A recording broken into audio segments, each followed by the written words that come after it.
Assalamualaikum warahmatullahi wabarakatuh. Selamat siang kepada saudara-saudara, para penonton, para pecinta sejarah Indonesia. Hari ini kita akan berjumpa lagi. Kita akan membicarakan satu analisa kita tentang buku, tentang permasalahan yang terjadi pada masa-masa yang lampau. Tentunya jadi saudara-saudara, ingin saya ajak berkelana sedikit terkait masa lampau negeri kita, masa lampau Indonesia yang sangat kita cintai. Nah, salah satu yang paling menakjubkan, salah satu yang paling menggelitik dalam benak kita, kita melihat bahwasanya banyak pandangan-pandangan terkait bahwa yang namanya komunisme itu adalah musuh dengan yang namanya Islam, atau gerakan-gerakan komunis itu adalah musuh bagi gerakan-gerakan Islam. Nah, ini yang menjadi pandangan besar bagi bangsa kita. Namun dalam pandangan sejarah itu ada sesuatu yang berbeda, itu ada sesuatu yang tidak bisa sama dengan yang ada kenyataan pada hari ini, saudara-saudara. Salah satu yang bisa kita tengok, ini ada buku yang cukup baik. Ini ditulis Bunga Rampai, ditulis oleh Audrey Kahin, salah seorang profesor ilmu sejarah, di mana berjudul Pergolakan Daerah pada Awal Kemerdekaan. Jadi ada beberapa analisa terkait kolaborasi atau persatuan pergerakan kelompok Islam dan kelompok komunis. Yang perlu kita ketahui, ada titik-titik tertentu, misalnya terjadi di Aceh, ada persatuan antara pemuda-pemuda pusat yang nantinya juga membentuk Pesinduk Pemuda Sosialis Indonesia, yang mana Pemuda Sosialis Indonesia ini juga adalah satu kelompok pemuda yang merupakan sebuah sayap Partai Komunis Indonesia. Dan juga kita perlu ketahui di tempat lain, misalnya saja kita bisa melihat nantinya ada juga yang terjadi di Sumatera Timur, atau yang hari ini adalah Sumatera Utara. Di sini kita akan juga melihat bahwa kayaknya ada perbedaan-perbedaan di antara kelompok-kelompok masyarakat, antara kelompok misalnya suku Melayu, suku Jawa, suku Karo, suku Mandailing, dan suku-suku lainnya tentunya. Di samping itu ada kolaborasi juga antara kelompok nasionalis, kelompok Islam, dan kelompok komunis untuk melawan yang namanya para bangsawan yang mana mempunyai privilege atau hak istimewa pada masa Hindia Belanda, yang mana mereka mempunyai kekayaan yang luar biasa. Para bangsawan-bangsawan tersebut itu nanti mereka akan dikeroyok oleh kolaborasi atau koalisi antara berbagai kelompok dari kelompok nasionalis, kelompok agamis, atau kelompok komunis tentunya. Nah, yang ingin saya ceritakan yang paling menarik di sini adalah terjadinya koalisi, terjadinya persatuan antara kelompok Islam dengan kelompok komunis yang terjadi di Banten.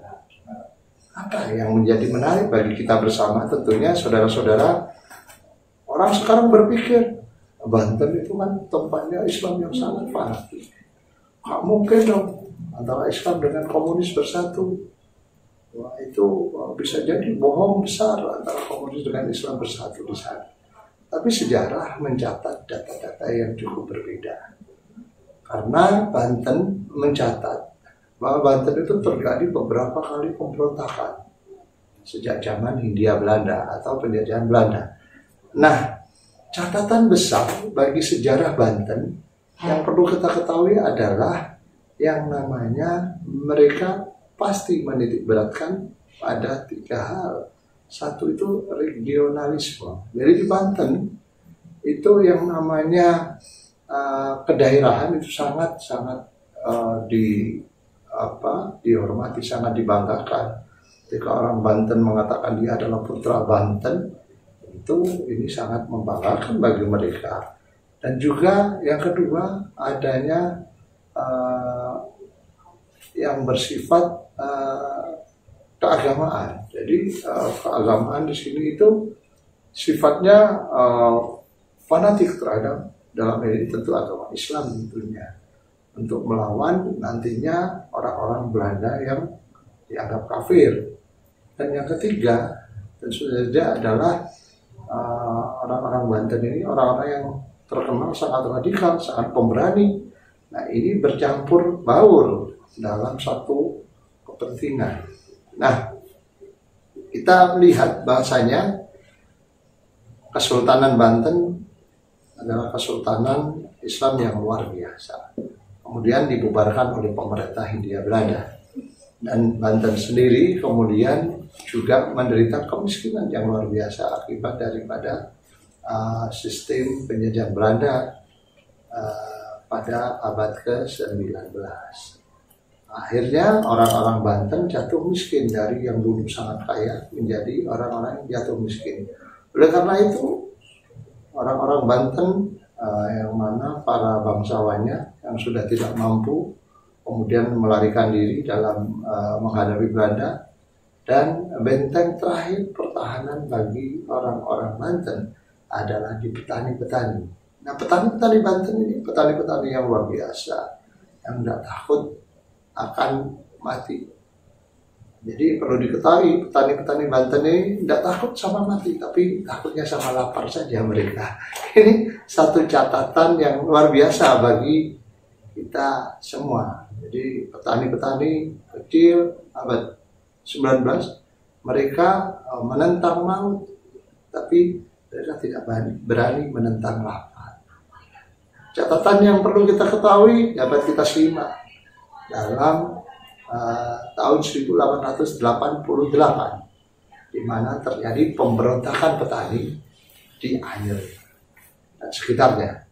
Kenapa pemberontakan ini? Dikarenakan kemiskinan, adanya orang-orang Belanda yang luar biasa sombongnya, luar biasa kekayaannya, bekerja sama dengan kaum bangsawan di sana, yang mana itu sangat membuat orang-orang Banten sendiri sangat sakit hati ya, sehingga para petani, ketika orang-orang Banten yang para petani miskin ini tidak mempunyai jaringan kemana-mana, mereka hanya punya keberanian ala kadarnya, ya mereka berontak ala petani, mereka berontak satu desa, paling 2 desa dan sebagainya. Itulah yang terjadi di dalam cerita pemberontakan petani Banten tahun 1888.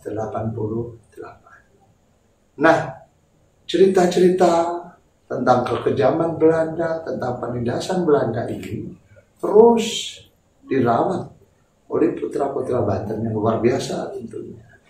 Nah, berinjak kemudian 28 sampai 29 tahun kemudian, itu di Banten terjadi lagi pergolakan, di mana pada saat itu Banten yang sudah sangat miskin, Banten yang sudah apa-apa sekali, petaninya sangat tidak punya apa-apa, melarat.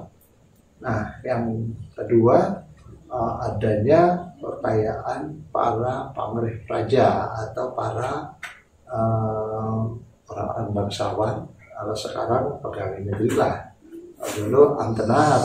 Nah, ini mereka tidak terima. Nah, orang-orang Banten, para petani ini kemudian bekerja sama, tentunya dengan kaum ulama yang memang dari dulu kaum ulama di Banten sangat dihormati. Kaum ulama ini terus mengebarkan semangat jihad. Jadi orang-orang Banten tidak takut akan kematian, tapi takut akan kemiskinan. Itu yang terjadi. Banten terus melawan bersama para ulama. Dan juga kebetulan tahun 20 20-an pertengahan di Banten sendiri sudah berkembang yang namanya Partai Komunis Indonesia. Nah, ini kemudian bersinergi antara kekuasaan Islam, antara perlawanan dari kelompok Islam, antara perlawanan daripada para petani yang papa, dan juga berkolaborasi dengan kekuatan komunis, Partai Komunis Indonesia. Jadilah yang namanya pemberontakan komunis Indonesia, terutama di Cilegon, Banten.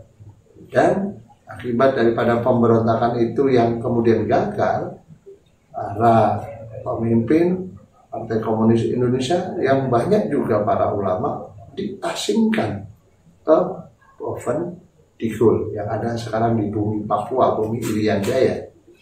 Nah, saudara-saudara, salah satu tokoh yang dibuang atau yang mengalami pengasingan ada yang bernama Kiai Ahmad Khotib. Ini adalah seorang mantu kiai besar yang punya pesantren yang besar juga di Banten. Tapi karena terlibat pemberontakan Partai Komunis Indonesia tahun 1926 dan 1927, Kiai Ahmad Khotib ini kemudian dibuang ke Boven Digul. Namun pembuangan tahun 1927 ini berakhir ketika 12 tahun kemudian Kiai Ahmad Khotib dikembalikan lagi ke Banten. Ada yang juga dari Malaya ke Banten. Nah, itu yang terjadi pada zaman akhir penjajahan Belanda. Nah, kemudian ketika Jepang masuk di bumi Banten, di Indonesia pada umumnya dan bumi Banten pada khususnya, terjadi kemiskinan yang luar biasa. Banyak perusahaan-perusahaan, terutama perusahaan yang namanya batu bara ada di Bayah itu perusahaan dari Mitsubishi itu mengeksploitasi Banten. Namun rakyat Banten tetap miskin, malah tambah miskin. Itu yang terjadi situasi pada zaman Jepang.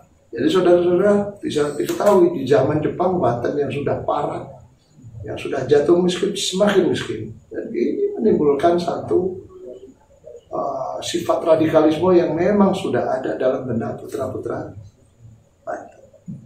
Jadi saat itu para pegawai-pegawai Jepang yang asalnya dari pegawai Belanda kemudian menjadi pegawai Jepang seenaknya saja merampas padinya rakyat, kemudian menempeleng rakyat, memeriksa simpanan-simpanan beras dan sebagainya. Nah, ini sangat membuat hati masyarakat. Jadi masyarakat dalam hal ini di Banten sangat tidak terima diperlakukan sudah miskin, masih jatah berasnya diambil juga. Nah, tetap saja hal ini menjadi catatan besar. Nah, hal ini kemudian mendapatkan salurannya ketika terjadi proklamasi 17 Agustus 1945. Bagi masyarakat umum, proklamasi itu adalah pemindahan hukum dari Belanda ke Indonesia dan pemindahan kekayaan orang Belanda ke Indonesia, ke putra Indonesia, pemindahan apapun yang bersifat Belanda, yang bersifat Jepang kepada yang bersifat nasional. Jadi terjemahannya sangat berbeda antara pusat dengan yang ada di daerah Banten. Kalau pusat berpikirnya bahwa pemindahan itu dilakukan dengan cara saksama dan dalam tempo yang sesingkat-singkatnya tanpa menimbulkan satu kekacauan. Namun kalau di Banten ada hal yang berbeda. Rakyat menilai yang namanya residen, ada yang tidak mau mengibarkan bendera merah putih. Itu sampai dilawan oleh rakyatnya. Ada juga residen, salah satunya residen Tirta Suyatna, itu juga akhirnya dibunuh. Kenapa? Karena pada zaman Jepang dia terlibat terhadap perampasan padi rakyat. Dia punya banyak simpanan padi sedangkan rakyatnya kelaparan. Hal ini kemudian dimanfaatkan oleh kelompok-kelompok yang tidak puas. Ide mereka bahwa ketika zaman Jepang, mereka berpikir bahwa residen-residen yang pro Belanda, yang kemudian pro Jepang itu menghisap rakyat, memeras rakyat. Tapi kenapa ketika proklamasi masih saja dibiarkan mereka berkuasa? Ini yang tidak bisa mereka terima. Oleh karena itu, kemudian terjadilah sifat asli orang Banten, regionalisme, fanatisme, dan juga radikalisme. Jadi fanatismenya dalam hal ini keagamaan, itu orang-orang kafir mesti diusir, dan radikalisme mana bekerja sama dengan Partai Komunis Indonesia, mereka kemudian merebut kekuasaan. Dan yang cukup aneh, cukup mengejutkan, Residen Banten dipimpin oleh Kiai Ahmad Khotib. Kiai Ahmad Khotib ini mewakili berbagai kelompok kepentingan. Beliau adalah lulusan Digul yang terlibat dalam peristiwa pemberontakan Partai Komunis Indonesia. Namun juga beliau adalah seorang kiai. Dan kemudian ada dibentuk yang namanya Dewan Rakyat. Dewan Rakyat itu semacam DPR lah.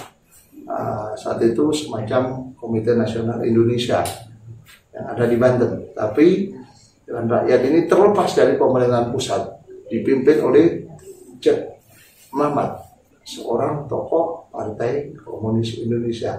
Mereka bekerja sama Cek Mamat dengan Presiden Kiai Ahmad Khotib melakukan perebutan kekuasaan dari para residen, dari bupati yang pro terhadap Jepang maupun Belanda. Mereka ada yang dibunuh, ada yang ditahan, dan sebagainya. Nah, Cek Mamat inilah yang kemudian juga memegang kendali terhadap yang namanya kekuatan legislatif, namanya Dewan Rakyat. Dan Kiai Ahmad Khotib masih menjadi residen Banten. Namun dalam perjalanannya, kolaborasi dua kelompok ini dengan Jawara juga, para Jawara yang ada di Banten yang suka radikal-radikal itu, akhirnya bisa digulung, bisa dipatahkan oleh sayap Tentara Amanat Rakyat. Sehingga Cek Mamat kemudian ditangkap dan ditahan. Namun Kiai Haji Ahmad Khotib tetap dan masih menjabat sebagai Presiden Banten sampai akhir masa revolusi. Jadi saudara-saudara, dalam kasus Banten ini memang sedikit aneh, antara komunisme dan Islam ternyata pernah bersatu. Yang menyatukan mereka adalah kemiskinan dan kelaparan. Jadi sejarah tidak bisa hitam dan sejarah juga tidak bisa putih. Sejarah akan berjalan sebagaimana mestinya. Sejarah akan berjalan dengan kolaborasi antar kelompok-kelompok. Sehingga kita sebagai anak bangsa harus menilai sejarah dengan kacamata yang lebih bijak masa lalu kita, namun kita tetap waspada terhadap kepentingan yang memecah belah bangsa. Oleh karena itu, saya ingatkan kepada saudara-saudara sekalian, jangan lupa pada semboyan Bung Karno yang namanya jas merah, jangan sekali-kali meninggalkan sejarah, karena hal itu adalah sangat baik, hal itu sangat bermanfaat bagi pembangunan bangsa kita ke depan. Terima kasih kepada saudara-saudara penonton, pada saudara-saudara yang sudah melihat video ini. Saya sampaikan salam jas merah. Kita bangga sebagai anak Indonesia. Assalamualaikum warahmatullahi wabarakatuh. Merdeka.